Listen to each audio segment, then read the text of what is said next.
Bonjour tout le monde. Dans cette vidéo, on va parler d'une sorte de pollution dont on parle jamais, ou si peu. Eh bien, c'est la pollution sonore. C'est toutes ces petites nuisances qu'on ne remarque qu'une fois disparues. Le terme de pollution sonore s'applique aux effets provoqués par des phénomènes acoustiques ou ce qu'on appelle le bruit. Apparemment, il a des conséquences sur la santé des personnes, de la gêne momentanée à des troubles plus graves. Le bruit résulte de la perception des mouvements petits et rapides de l'oreille humaine, et l'unité qui décrit l'intensité sonore est le décibel. Concernant l'échelle du bruit, 3 facteurs essentiels sont à considérer pour classer un bruit dans la catégorie des nuisances sonores. Premièrement, on a l'intensité sonore, mesurée en décibels. Elle traduit le volume du son, du bruit d'un lave-vaisselle à 40 décibels, à celui d'une rue animée à 80 décibels ou à celui d'une sirène de pompiers à 120 décibels. On a la fréquence qui est le nombre de fois où la nuisance survit et où l'organisme y est exposé. Les sons peu tolérés sont les sons aigus et stridents. Par exemple, une sirène de pompiers ou d'ambulance. On a aussi la répétition, qui est l'exposition à un même son d'intensité élevée et de manière répétitive. Par exemple, le bruit d'un marteau-piqueur sur un chantier est une source de stress à ne pas négliger. Enfin, on a la sensibilité au bruit de la personne affectée. C'est la capacité à faire face au bruit dépend de l'âge, du sexe et d'un terrain génétique, mais aussi d'une tolérance développée qui peut parfois même aboutir à une forme de dépendance au bruit. Cette pollution est un phénomène complexe. Les sons sont anthropiques et donc directement liés à l'activité humaine, qu'on trouve principalement dans les grandes villes. Ces bruits, on peut les distinguer selon leur source, transport routier, ferroviaire ou aérien, et surtout le bruit de voisinage, qui regroupe les disputes et conversations, travaux de bricolage électroménager, les bruits de chantier, les bruits d'activités sportives ou culturelles, et enfin les bruits provenant d'usines. La principale source de bruit dans l'environnement est le trafic routier, avec plus de 125 millions d'Européens exposés à des seuils au-delà de 55 décibels, qui est l'indicateur de bruit associé à la gêne sur toute une journée. Parfois sous-estimées, les conséquences de la pollution sonore sur la santé ne se limitent pas à une simple fatigue ou une gêne momentanée.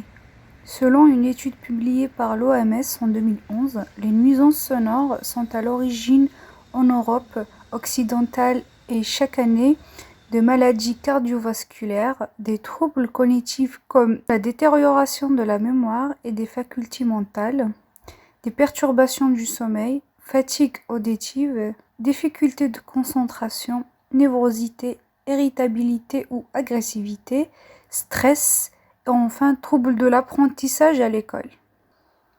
Le rapport d'évaluation du bruit publié par l'Agence européenne de l'environnement en décembre 2014 montre qu'en Europe, le bruit dans l'environnement, qui est le bruit des transports et de l'industrie, provoque chaque année en moins 10 000 morts prématurées, 20 millions d'adultes, entraîne des troubles de sommeil chez 8 millions d'entre eux et cause plus de 900 000 cas d'hypertension et 43 000 hospitalisations. Une étude récente place la France en 3e position au palmarès des pays les plus pollués au niveau sonore dans le monde, après les États-Unis et l'Italie. À Paris, la qualité de l'environnement sonore de la capitale est en amélioration depuis la baisse de la vitesse limite du boulevard périphérique à 70 km/h, l'augmentation du linéaire de voie à 30 km/h et la diminution globale du trafic routier d'environ 2% par an. Comme solution, on a le revêtement anti-bruit. Les habitants des abords du boulevard périphérique et des principales autoroutes sont les premières victimes des nuisances sonores, malgré les dispositifs anti-bruit déjà mis en place. Mais une nouvelle technologie pourrait y remédier en partie, c'est le revêtement anti-bruit. Il est capable de diviser par 3 le bruit provoqué par les automobiles et les camions. L'isolation phonique est donc la seule solution et sa qualité repose sur la densité du matériau plutôt que sur son épaisseur. Le renforcement phonique est rendu possible par l'application de contre-cloisons sur les cloisons déjà existantes. L'isolation phonique peut aussi provenir du type de vitrage utilisé. La norme en maison BBC est le double vitrage, voire le triple vitrage. Mais il est important de vérifier l'état des joints pour une isolation acoustique efficace. Les autorités ont mis en place le plan de gêne sonore, délimite les zones dans lesquelles les riverains peuvent bénéficier d'une aide à l'insonorisation de leur logement. Cette aide ne peut être allouée que sous certaines conditions. Seuls les 12 principaux aéroports de France sont dotés d'un PGS. Il se présente sous forme d'un rapport et d'une carte à l'échelle de 1,25 millième, indiquant 3 types de zones. La zone 1 de très forte nuisance à 70 décibels, la zone 2 de forte nuisance entre 70 et 65 ou 62 décibels et la zone 3 de nuisance modérée entre la zone 2 et 55 décibels. Mais ces nuisances, elles concernent aussi le réseau ferroviaire et ses chantiers d'installation de gare.